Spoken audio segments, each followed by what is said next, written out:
we're going to be talking about an incredibly important topic. If you grew up in the 1990s like I did, one of the key focal points of sort of recent history was the inception of democracy in South Africa.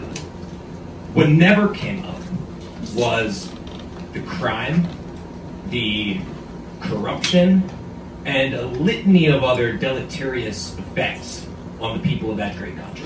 And it's a beautiful country, and I'd encourage everyone to go there and visit, assuming you take the appropriate steps to stay safe. Mr. Roets is an incredible fighter for the Afrikaner people and all people of South Africa to make sure that there's equal representation under the law. He's suffered indignities and attacks, as have so many in that country, at the hands of a justice system that doesn't put equality first and that focuses on fundamentally privileging certain people on the basis of immutable characteristics in what I would say is explicit contravention of the 1994 Constitution that that country adopted. So we're going to learn a lot tonight. It's an incredibly important subject, and thank you for joining. I think we have a video that will kick things off with it. But we are starting with this whiteness. We are cutting the throat of whiteness. Shoot to kill, Umasa. Shoot to kill, kill them. Kiss the poor, the farmer. Kiss the poor. Shoot to kill, kill our. Shoot to kill, Umasa. Kiss the poor, the farmer. Kiss the poor, the farmer. Brr, pa.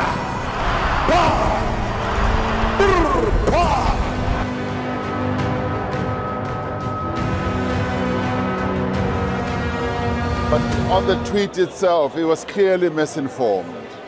And whoever gave him that information was completely wrong. There are no killings of farmers or white farmers in South Africa. Let's put this to an end. There is no farm murders in South Africa. There are no white farmers being killed in South Africa.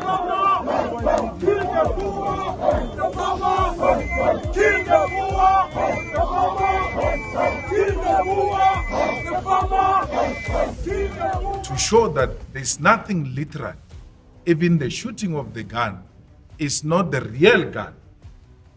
So if it was everything meant in a literal sense, we could have taken guns and shot them in the air, the way we are doing with our hands.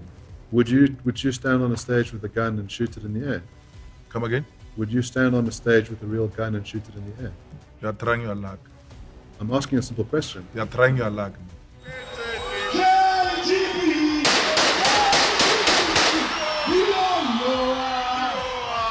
Now, the way the sentence is structured, you say, we are not calling for the slaughter of white people, at least for now. That means at some future date, we may call for the slaughter of white people. Is that correct? Let's deal with that at that future date. I don't know what's going to happen. So you're saying you are not ruling out that in the future, you may very well call for the slaughter of white people. It may not be me. Could it be you? It could be me, yes, but it may not be me. Yeah, so it could be you. You could, at some future date, call for the slaughter of white people. What will necessitate that? You tell me. I don't know. Why would I do that? You've said you could do it in the future, is that correct? I can't guarantee that I can't do it or I won't do it. So right now, so I'm not ruling out that possibility. If I asked you to pledge, to say, I will never call for the slaughter of white people, would you make that pledge? I will do it with ease. Make that pledge. Why would I do that? I'm asking you to make that pledge. I will do it. I won't do it. Make the pledge. I won't do it. You won't do it? Yes. I understand. In the circumstances, the following order is made. 1. The complaint that the first in punch song, open quote, kiss the Boer or kill the Boer or kiss the farmer, close quote, constitute hate speech and unfair discrimination is dismissed.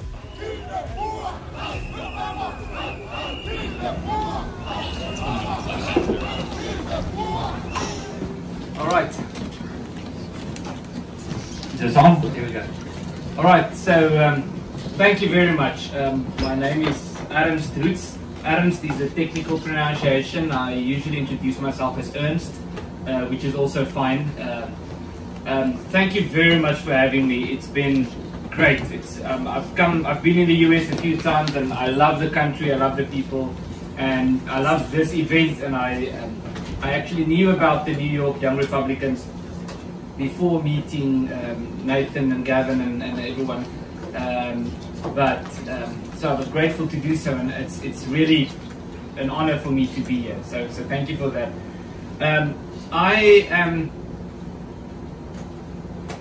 I want to say quite a few things. So I want to comment on that video, but before I do that, I've always been fascinated by the idea of time and movement, and I don't want to be too philosophical about that, but what I mean is the idea that people can move in different directions and not have contact with each other, and they sort of meet each other somewhere in the world, and in the process have had a bunch of experiences. So I met quite a few of you guys earlier this year, in I think May, end of May, in Budapest, in Hungary, and our our paths divided, and now it's crossing again. So I want to just to give some context, to say to you some of the experiences I've had, just sort of to start in South Africa since meeting you guys, and what happened in the last month or two. So one is this court case.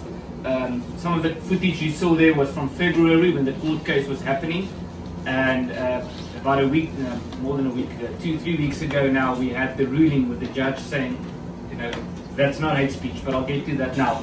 But there were a few other things. One was my car got stolen in South Africa. And for those of you who are musicians, I'm an amateur musician. I don't make money from making music, but I play in a band just for fun. And my Gibson guitar got stolen with it, so I'm still recovering from that. But something much worse happened to me on the 10th of June. So, not the 10th of June, the 5th of June, which I know because it's my son's birthday. So my son, I have 4 boys, 4 children. The oldest turned 10 now in June. And so we went for his birthday, sort of impromptu, spontaneously. We said it was sort of late the afternoon, and we said, oh, let's go get ice cream. And so we went to a restaurant.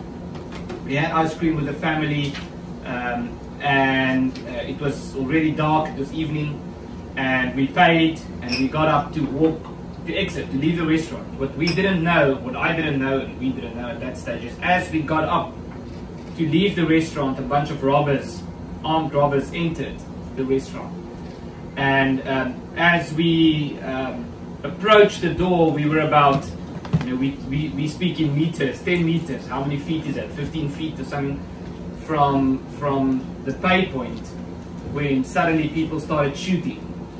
And so what I found out afterwards was that the first shot was fired by a private security guard. What the robbers didn't know was that the first guy they actually pointed the gun to was a private security guard who was armed. And so that, I think that links up to the whole gun debate in the US as well. And the robber, the leader of this robber, it was a bunch of, I think, 4 guys. He was telling the owner of the restaurant, you take me to the office, I'm going to take all your money now. And then she moved in, if something happened, she moved quickly, and the robber turned to her like this, and then the guy took out his gun and he shot him. But what happened is, so the shots started firing, and in the restaurant while we were there. I was actually holding my baby, he just turned 3, he was 2 at the time, in my hands, where people started shooting each other, and I literally just saw a guy, fall, blood everywhere. And so I had my oldest son with me and my youngest, and I sort of put them under the table. My other 2 boys were playing outside in the play area. I thought they were with my wife. She was looking for them upstairs, so I don't want to get into too much detail, but I think it must have been particularly horrible for her because she thought the kids were upstairs. The restaurant had like a 2-story double volume thing. And as she went up, that's when the shot started firing. So she had to fall on the floor. She just heard people screaming. She heard someone was killed. She didn't know who it was. She didn't know where her kids were. So the boys came running in, the other two, as they were shooting. Long story short, we all survived. It was quite traumatic for the family. We literally, I had to basically carry my kids over the dead body of, I don't know if I should say fortunately, but there was only one person killed, and that was the robber, the sort of the leader of the gang. So I'm only mentioning this because it sort of gives a glimpse into life in South Africa. Now there's a lot more I can say. I was speaking to some guys here, me and my wife the other day, had a conversation about how many people do we know who have actually killed someone in self-defense. And I think I can name 4. I think I know 4 people in my among my friends who have had to kill someone. And that's a horrible thing to say. And I'm talking about someone, someone charging at you with a knife, and you're taking out your gun and shooting that person. So it's like the Wild West in a way. But despite that, and that's what I want to talk about tonight, we have no intention of leaving. A lot of people have left the country, but there's a strong group of people who say we have no intention of leaving. It's like I was at the NatCon conference earlier this week, and I met you there, and one of the speakers there had a speech about America. Should we give up on America? And he said giving up on America would be the most un-American thing to do. It really resonated with me. That's like giving up on my country in a way, and my people. So about that video, we have this approach.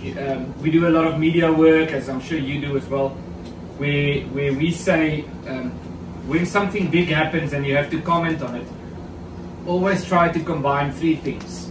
It's just sort of our media strategy, you could say. The one is talk about the detail, so what actually happened, discuss that. The second one is talk about the bigger picture. How does this tie into the bigger picture? And then the third one is talk about what you're actually going to do now. So let's take that court case as an example. So firstly, as far as I'm aware, you don't have hate speech laws in South Africa. You have, you hear about hate speech in America. A lot of people talk about it. People accuse each other of hate speech. We actually have hate speech laws in South Africa. It's a long law that the short version thereof is hate speech is when you, in South Africa at least, and that's sort of the global definition of hate speech.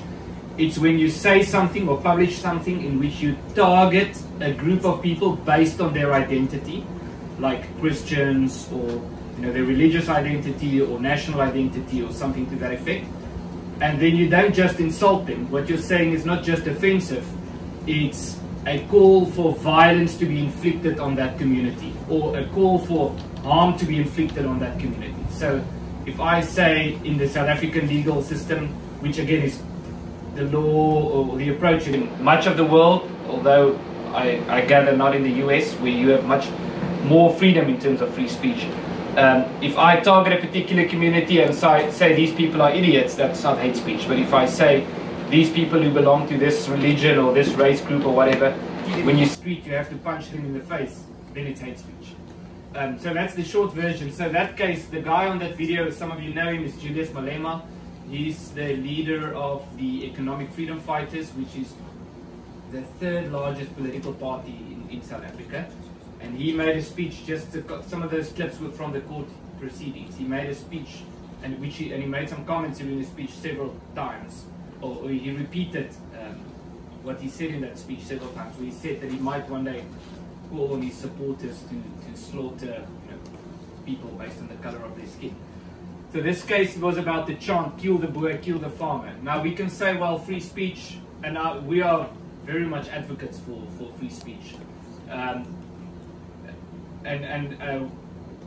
In the again, I'm talking about in the South African legal system, you can say, well, people should be able to say what they want. Part of the reality with that is, as I'm sure a lot of you know, we have a reality in South Africa of farmers being attacked and killed and tortured.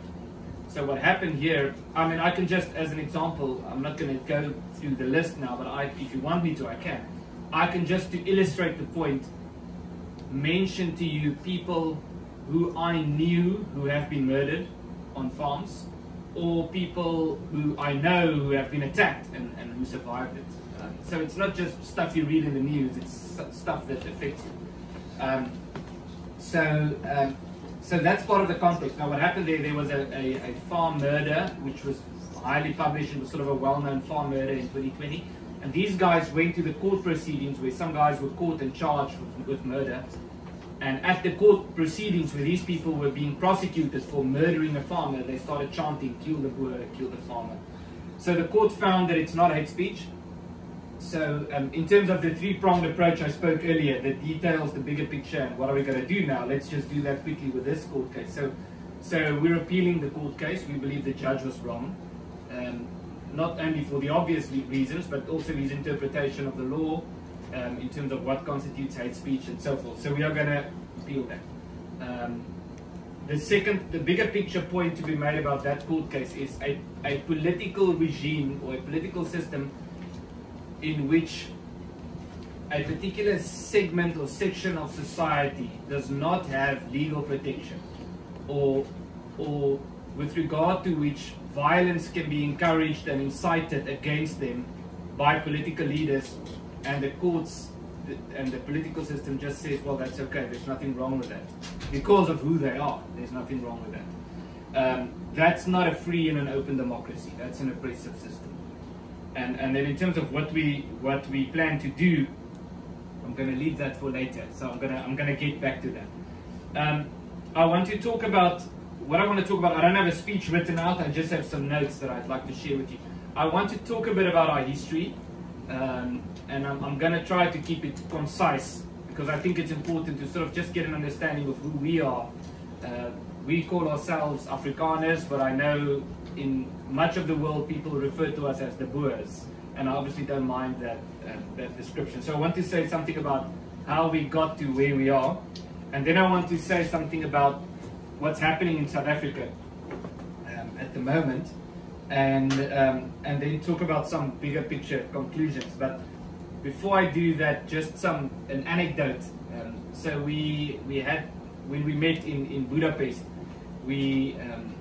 there was a dinner at CPAC, and we were seated, fortunately, at the same table. And someone took a picture of me and Gavin, in conversation. And I think you tweeted the picture, not me. And I said, listen, I'm going to retweet the picture, but just be concerned. Basically, those guys you saw on the video clip, the supporters of Julius Malema, I sometimes get the impression that his whole party is following me on Twitter. So I said to Gavin, just be aware, there's going to be people who are going to reply to that tweet saying that you are having dinner with a fascist. That's not true, that's not who I am, but some people are going to say that. And so he tweeted it and I retweeted it, and the first comment was, look, this guy from AfriForum is having dinner with a fascist. So, turns out I wasn't the fascist, so I'm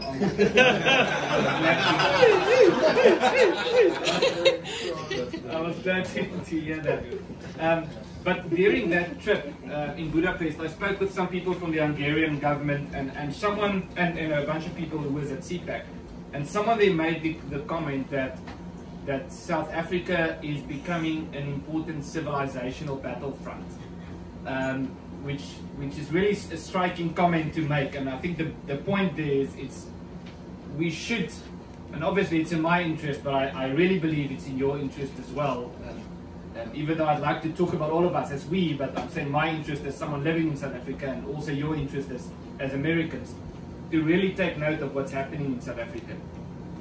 Obviously, part of my agenda here is to get people across the world and to get you guys to talk about South Africa more.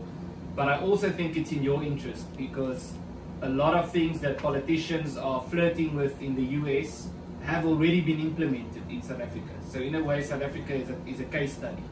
And I do think, even though obviously diversity is important and people have different cultures and different languages and all of that, we still regard ourselves as Westerners. There's a bit of a dichotomy there. We regard ourselves as both Westerners and Africans. living in South Africa. So even though our ancestors are in Europe, when I go to the Netherlands or to Germany or to France or wherever, I don't feel like I'm going home. My people have been in Africa, and this brings me to the just a few comments about our history. But I want to start with a short story which you probably know, the Aesop's fable about the wolf and the lamb. So it's a short story. The story is the wolf was very hungry. He got to the river and he saw the lamb was sort of bathing in the river or standing in the river, and the wolf wanted to eat the lamb. So the wolf figured he's gonna try to reel the lamb out, and he said to the lamb, "Don't stand there in the river. You're making the water dirty for us to drink. So come out of the river." And then the lamb had a smarter comeback. The lamb said to the wolf, "Well, what you're saying is irrational. It doesn't make sense because I'm standing upstream, or you're standing upstream from me. So if it's true that I'm making the water dirty, it's not going to affect you." And then the wolf had to make a different plan. And the wolf said, "Aren't you the guy who insulted my father last year, or who insulted me last year?" And the lamb said, "No, again, your argument is irrational because I wasn't born last year. So what you're saying is obviously wrong." And then the wolf said, "Well, if it's not you, then it was your father." And then the lamb said something like, "No, my father has been dead for several years." And at that stage, the wolf got angry and he jumped onto the lamb and he devoured the lamb. So the moral of the story, according to the author of the story, is that sometimes you can have all the best arguments in the world, it's still not sufficient. Sometimes you will not convince someone who is clearly malicious and who is clearly out to destroy you. And I'm going to get back to that. So just in terms of our history, South Africa, I mean, as our history as a community in South Africa started in 1652, when the Dutch started a refreshment station in what is now Cape Town. When travelers were traveling across the African continent, the Suez Channel wasn't there yet. So the idea was when they go to India to trade with India, they could stop at the southern tip of Africa, and they could get refreshments and so forth. But these people who lived there initially were employees of the Dutch company, the VOC, the Verenigde Oost-Indische Compagnie, as they called it. Eventually, a few years later, about 8 years or so later, they released a bunch of people from their contracts, and they became what was known as the Vryburgers, or the free citizens. They said to people, "Well, just become farmers, and but you're not employees of the Dutch company anymore. You just farm, and we sort of grow the community in such a way." So that was again in the 1600s, and what's striking about that is it was, if memory serves me right, 124 years before the Declaration of Independence. So just to give sort of perspective, it's not like we recently got to Africa. So my ancestors have been there for hundreds of years. So we know, that's why, I mean, I know no other home than South Africa, or than Africa. There's a funny story that happened in 1707. That's the first time the word Afrikaner was used, which is of course the name referring to my community. There was a guy called Hendrik Bibou. He was a teenager or a youngster, and he was drunk in the streets of a town called Stellenbosch, for those of you who know South Africa. And he was running up and down and making a noise, and he was arrested. And the magistrate threatened to deport him, to say, "Well, you're corrupting the youth, or you're disturbing the peace, so we're going to send you to Indonesia." And he then said, "Don't deport me, I am an Afrikaner." That's the first time we know this was used, so it's a bit funny that it was actually said by a drunk guy. But the significance thereof is he was saying that this is my identity. The place where I live is part of who I am. The same way Americans won't be Americans without America, to make that point. So, but what's interesting is, while we were, and my ancestors were in the African bush, hunting elephants and fighting off lions, some important things happened in Europe, among others the Enlightenment and the French Revolution. And so there were these big philosophical developments happening in Europe, which we were not completely isolated from that. It had a bit of an impact But I think in a way we're an interesting case study of a community that was sort of isolated from a lot of that. Now, obviously a lot of great things resulted from the Enlightenment, but the Enlightenment is also often described as sort of the birth of liberalism in a way. Now we can go into that, I don't want to go into that in details. But I want to tell you a story which every nation, apparently every nation except the Chinese, have an origin myth, sort of a story of where they come from, how did they become who they are, and we all know the story of the founding fathers in the US. So I want to tell you something about the Boers' origin myth, and I only say myth because that's a term. I'm not saying that it's a story that we made up, it's something that actually happened. So our ancestors, who were then probably mostly Dutch, were then joined by people coming from France and so forth, and the Cape was then annexed by the British, the Cape Town area. And we figured, after disagreements, that we don't want to be governed by someone else. We want to govern ourselves. So a bunch of people moved into the rest of what is now South Africa to find a future there where they can govern themselves. And there were some conflicts, and we all know about the conflicts in South Africa. Everyone talks about the battles and so forth. But what is not so much said is that there's a rich history of cooperation between different tribes. So there was a guy called Piet Retief. He was elected, the first democratic election in South Africa, actually. He was elected as the leader of what they call the Voortrekkers, or the Boers before they were known as the Boers. And he wrote a manifesto in which he says, we're going into this country, we are against slavery. We're not going to take slaves. We want to foster and promote good relations with the people we meet and so forth. And so he went into Zululand, which is KwaZulu-Natal as it is known today, and he met with the Zulu king, who was King Dingaan, who was the younger brother of King Shaka, the famous Shaka Zulu. Dingaan actually killed Shaka to become king.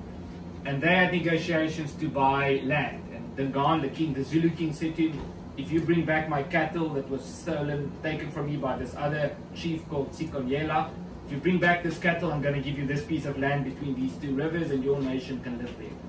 So they went to get the cattle. I'm sort of fast forwarding the story without going into too much detail. They brought the cattle back to King Dingaan, and the king said to them, let's have a celebration tonight in the lager, and you have to leave your weapons outside. So they went inside, and at one stage there was a celebration, and the Zulu king chanted Bulalani Abatakati, which means kill the wizards. So they thought the Boers were wizards because they had guns.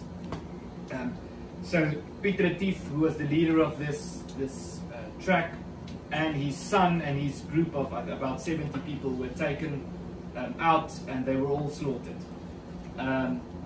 Their bodies were found later, and in his saddlebag there was a treaty, the treaty that was actually signed, which said that this piece of land is where your nation can live.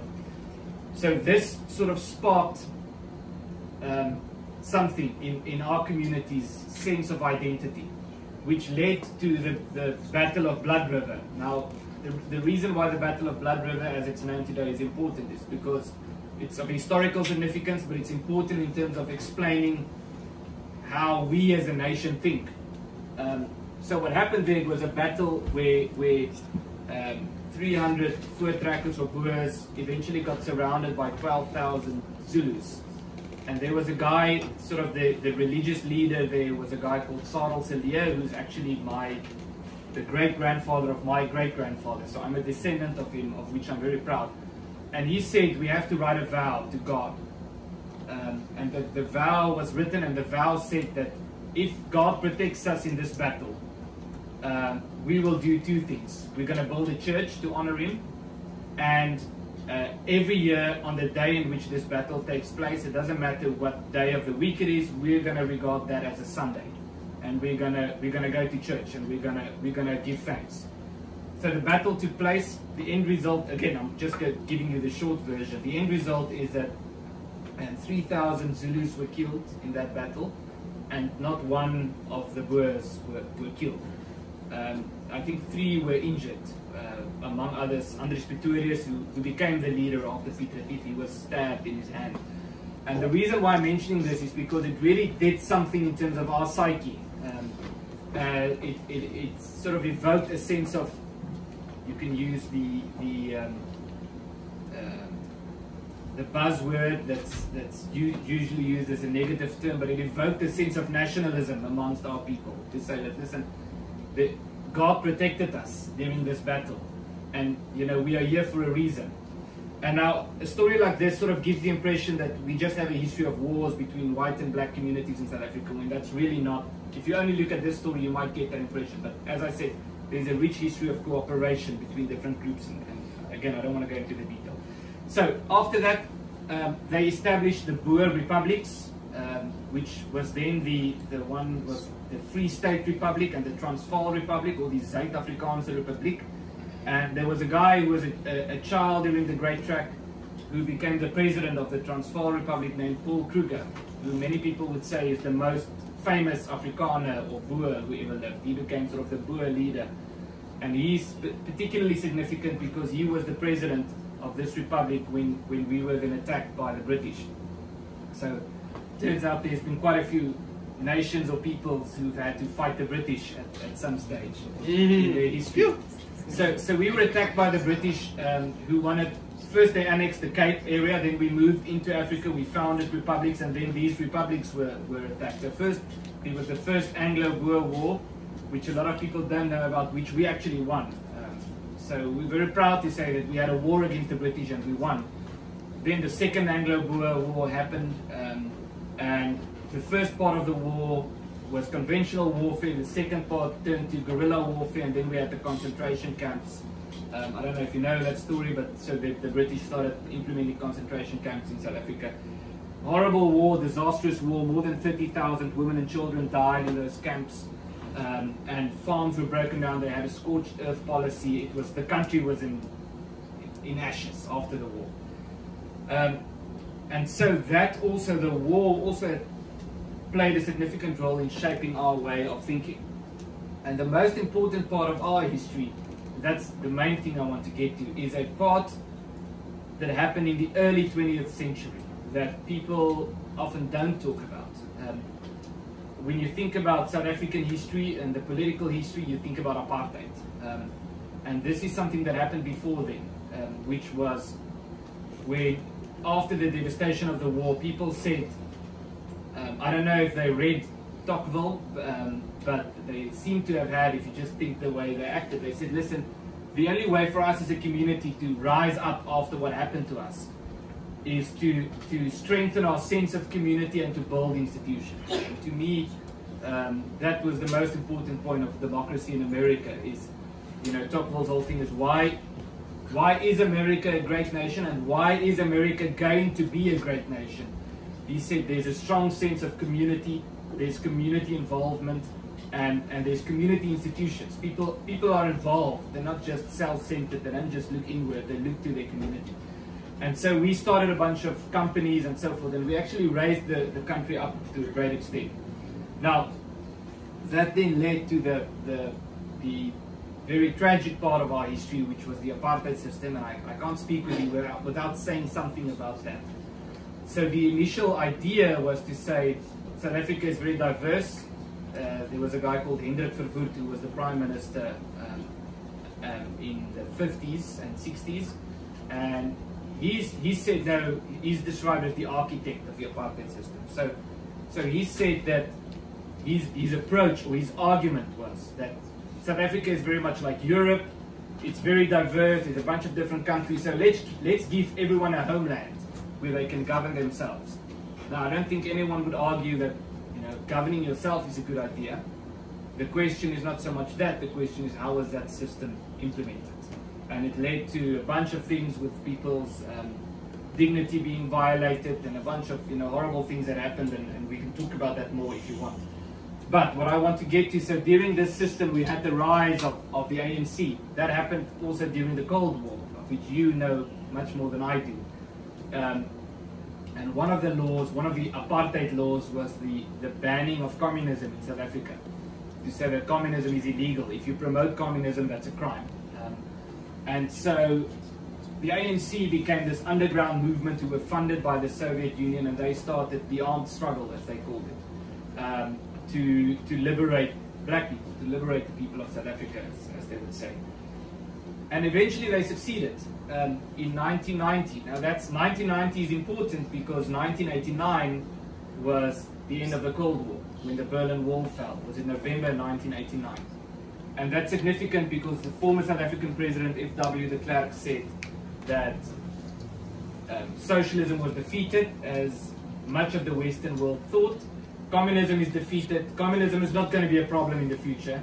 So this communist movement in South Africa has been discredited. They are at their weakest now. We need to negotiate. Meantime, the ANC was saying that the National Party was the ruling party. The National Party thinks that communism has been defeated. They want to negotiate. Now we're going to negotiate. So there was negotiations, and we got a new constitution, skipping a few years. And that's, I think, one of the important things that I want to say is the South African constitution that's still in place now was written at the height of this end of history idea that the future of the world is going to be liberal democracy. Communism has been defeated. Eventually everyone's going to become liberal and democratic. And that was when this constitution, and that's why South Africa was so celebrated all over the world, because here's a good example of a country where atrocious things happened. Now they're becoming a liberal democracy. So job well done, let's move on. And the problem is now, as I think Nathan mentioned earlier, everyone spoke about that up until the point where the constitution was accepted and the ANC took power in South Africa, and then everyone turned away. And now we live in a particular reality in South Africa, and one of the conclusions, if I can jump forward, is that the South African Constitution says in Section 2 that it's the highest authority in the land. There's no authority in the country that's a higher authority than the Constitution. But it turns out that that's not true. And it turns out that a Constitution, that's at least our experience, you might differ from me, but that's something that we learned in South Africa. A Constitution can never be the highest authority. The highest authority is always the guy who has the authority to interpret the Constitution. So what we have in South Africa, for example, is the private property clause, which says you have a right to private property. Your property cannot be taken from you. And then there's a subsection that says when it's in the public interest, government can expropriate your property and there has to be compensation. Now that sounds like a fair clause. The question then comes in, when is it in the public interest to take someone's property? Now if you ask me, I would say if government's building a highway, and there's a house in the middle of where the highway is going to be, they don't want to go like this. Or there's a war and they have to build a military base, and there's something like that. Or there's I don't want to say there's a pandemic, then I'm going down. So there are different examples. So there can be examples of when it's a good idea, or when you can at least argue that it's a good idea. But now if you ask Julius Malema, who's the guy you saw in the video, when is it in the public interest to take someone's property? His response, not would be, his response is, you have to look at the skin color of that person, and the skin color determines when it's in the public interest to take that person's property. So even though the Constitution was written as a liberal democratic constitution for a liberal democracy, we have and let me add that in a liberal democracy we have a sense of what is rational. But it turns out that people have different senses of what constitutes rational. It turns out that for a bunch of people it's completely rational to say that you have to take people's private property without paying them, without compensating them for that. It's completely rational to say that no one should be allowed to own a firearm. Not to me, but I mean there's a bunch of people who think it's completely rational. So it turns out that we don't agree on what constitutes rational and what doesn't, which of course is a problem. And now if you have a constitution that's based on the idea that people will interpret it rationally, and the constitution says you have to apply it rationally, depends on whose definition of rational you're working with. Now in South Africa, fast forward to where we are now, the economy, we've got a very serious problem. Our unemployment is close to 40%. Youth unemployment in South Africa is around 60%. More than half of young people in South Africa who can work don't work. And I mean the economy is declining, all of that. We have a party, I neglected to say that. So the ANC, the ruling party in South Africa, who's hailed by much of the world up until today as the people who liberated South Africa. You know, that it's, in a way, it's very sad, but in a way, it's funny. If you read their policy documents, they say their policy and their ideals is based on a combination of race, nationalism, and socialism. Now think about that. Where has the combination of race, nationalism, and socialism been tried? But they think it's a good idea. They write it in their policy documents that they want to promote race, nationalism, and socialism in South Africa. And now, I mean, we can see what the consequences of that is. In terms of race discrimination, there was a new study done actually by a Dutch politician who did his PhD on South Africa, who counted 125 race laws currently in place in South Africa. Now, we're not allowed to talk about that because the narrative is South Africa was an evil place with horrible race discrimination, and that was defeated, and now South Africa is free. The fact of the matter is today, as a South African citizen, when I go back home, there are at least 125 race laws that discriminate against me based on the color of my skin. And we can talk about that if you want. Then the education system is in a disastrous state. There was a poll among politicians in South Africa asking them what their priorities are, and on average among the politicians that were surveyed, you know, they were just asked, give us your priorities, and on average education came out as number 60 on their list of priorities. While many studies have found that South Africa currently has the worst education system in the world. That's what some studies have found, especially if you look at maths and sciences and so forth. In South Africa, it's safe to say that more than 80% of schools are dysfunctional. And I mean, I don't want to talk about race, but we have a race reality in South Africa with race laws and all of that. The reality is that the schools that are dysfunctional are not schools that are mostly attended by white people. It's schools in rural areas that are mostly attended by black people. So there's this massive disparity in terms of education in South Africa. I went to a school that could, I hope, compete with, you know, good schools in the USA, you know, that had really good standard of education. So it's not that every single school is dysfunctional. It's that the vast majority of the schools are dysfunctional, and then we have these pockets of excellence sort of in between. Then private property. So the ruling party, in alliance with the EFF, who you saw in that video, is trying very hard to change the property rights clause in the Constitution to take out the part that says if government takes your property, they have to compensate you for that. Now, in a way, we had some success to prevent that from happening, but the battle isn't over. There's a new bill now that's being tabled to the expropriation of private property bill, according to which they want to empower the state to take people's property. Now, this goes back to the point I made earlier. You know, when should the state do it?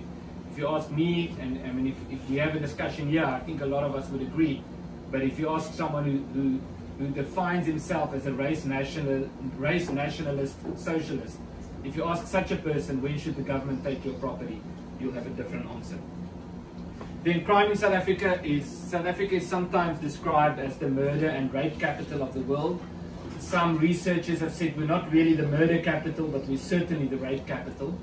Now, in terms of murder, we have, it's usually measured as per 100,000. So I'm trying to remember the global average. So you say how many citizens are in a country, how many people are in a country, how many people are murdered, and you calculate that then to say how many people out of every 100,000 were murdered. In the US, it's something like 6 per 100,000. It's close to 6 people out of every 100,000 who was murdered. In South Africa, it's around 35 per 100,000.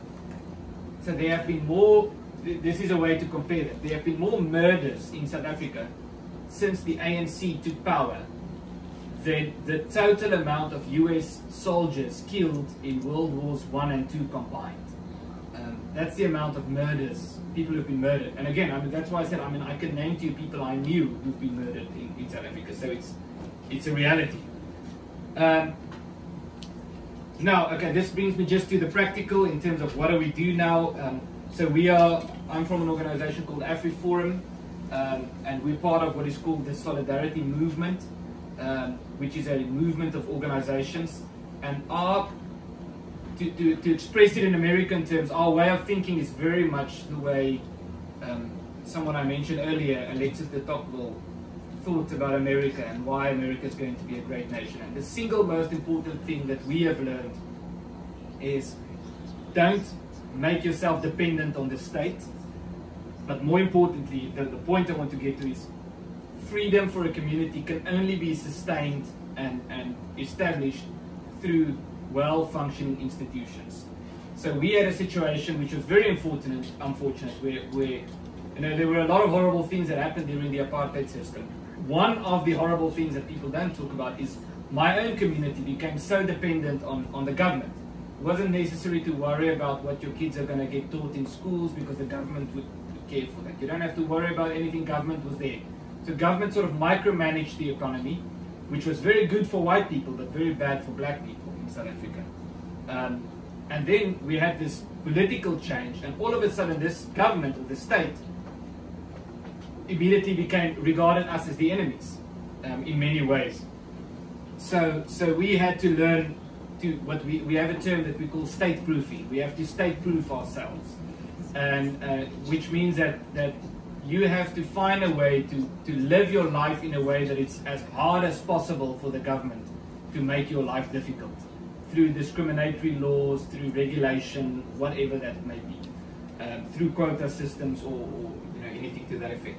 And one of the main things is building institutions. So I think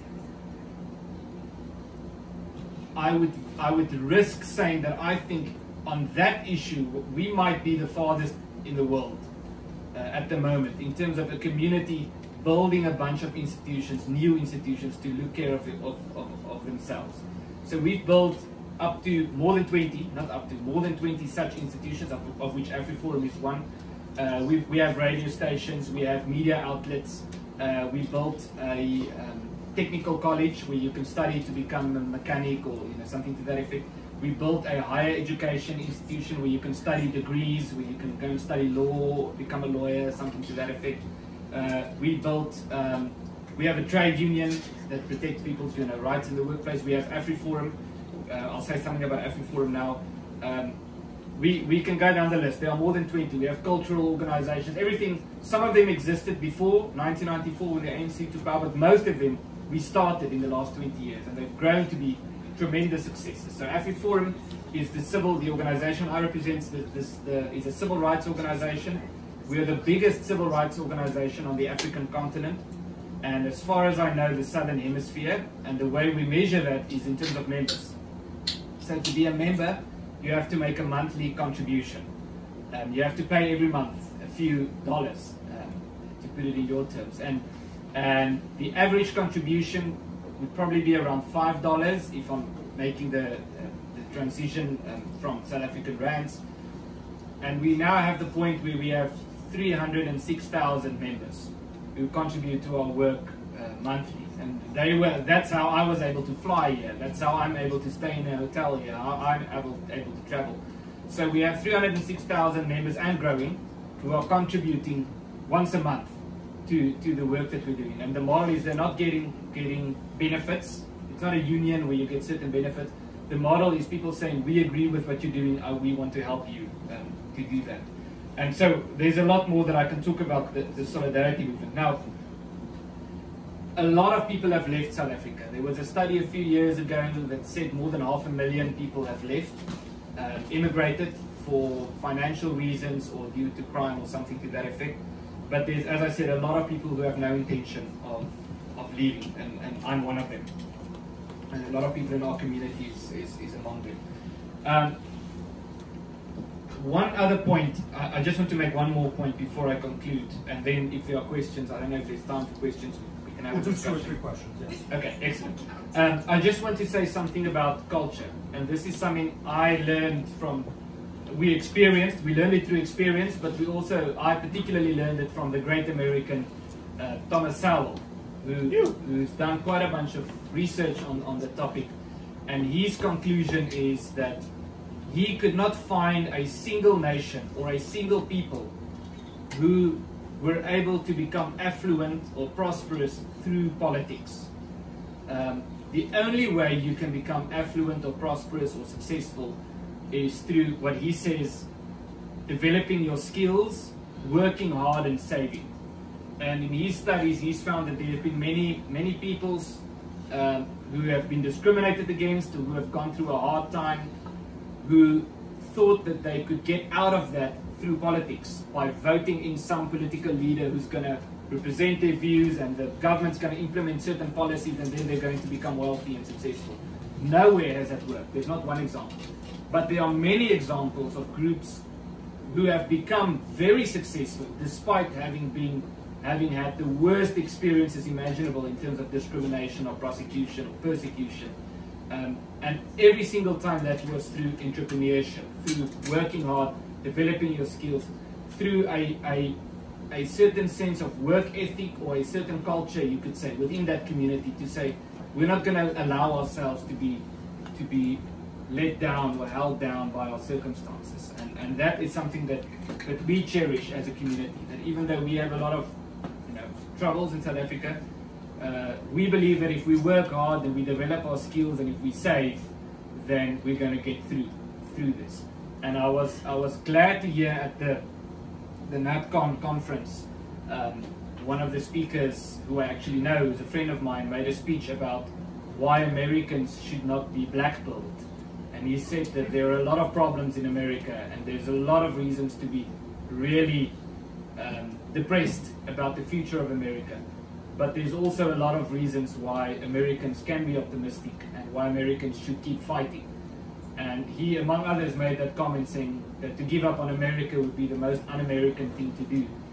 And he also said that if the people in South Africa can keep fighting despite their circumstances, then that gives more than enough reason. It sends a strong message to Americans also to keep fighting. And I'm hoping that we can fight together, that we can learn from each other and we can help each other. I think there's not as much that we can do as Afrikaners to help Americans. I'm hoping there are some things that we can do. There are some things that I think Americans can do to help South Africans and to help Afrikaners. But I'm not saying that because I'm here to ask your help, because my community believes that you have to solve your own problems. So I want to end with that, but I want to read a poem to end off. It's my favorite poem. It's an Afrikaans poem. I translated it. So it's not going to rhyme. If you read it in Afrikaans, it rhymes. But it's about this whole point. It's an old poem in South Africa. It's about this whole point of being blackballed and feeling, is there any point in what we're doing? And the poem was written by a great Afrikaner thinker called N.P. van Wyk Louw, and it's called Miskien ook sal ons sterwe, or in English, perhaps also we shall die. And the poem goes as follows, if you translate it, it says, perhaps we also shall die and perish somewhere, and perhaps this brilliant earth will turn to darkness within. Perhaps nobody will one day know any good things about us, and perhaps all our fighting and all our sorrow will count for nothing. May everyone, when he lies powerless, helpless in the face of death, still hold on to this one lonesome piece of knowledge, that we could never be bent or broken as their terror would have it, and that we could live up high, always loyal to who we are. Thank you very much. Round of applause for Ernst, everybody. Thank you so much for that. That was beautiful. Very Afrikaans, that poem, I have to say. Dark and just to the point. I love it. But there is a lot we can learn and a lot that we can use from the Afrikaner experience. As you mentioned earlier, there are parallels, the future of our country, to what's happening in South Africa, the disintegration of liberal democracy or so-called liberal democracy, wokeism, socialism, communism, leftism, racial infighting. All these things are happening in South Africa at a rapid pace, and you see the criminality on the streets of South Africa are creeping into our city. Our murder rate's up, our rapes are up, the city's falling apart, our economy's falling apart. So we can learn from our shared experiences. That's why it was great when we met you in Budapest, where we were all, conservatives of all stripes from across the world were meeting. Now it's so great to have you here after that fantastic speech. I want to just open up the floor to a question or two. Short, concise questions. Short, concise Afrikaner answers. And we'll start with Mr. James Combs in the back. Just elevate your voice, please. Yes, sir. First of all, thanks for coming. And I just had a question for you. I grew up in the early 2000s, and there's a certain lionization of Mandela that we have, I think, at least for my age group, and we kind of see him as someone who could do no wrong. I'm just curious if you would agree with that characterization, or if maybe you see a more just a different view of him than maybe this kind of deified character that we in the West see him as. Well, thank you for asking the most controversial question.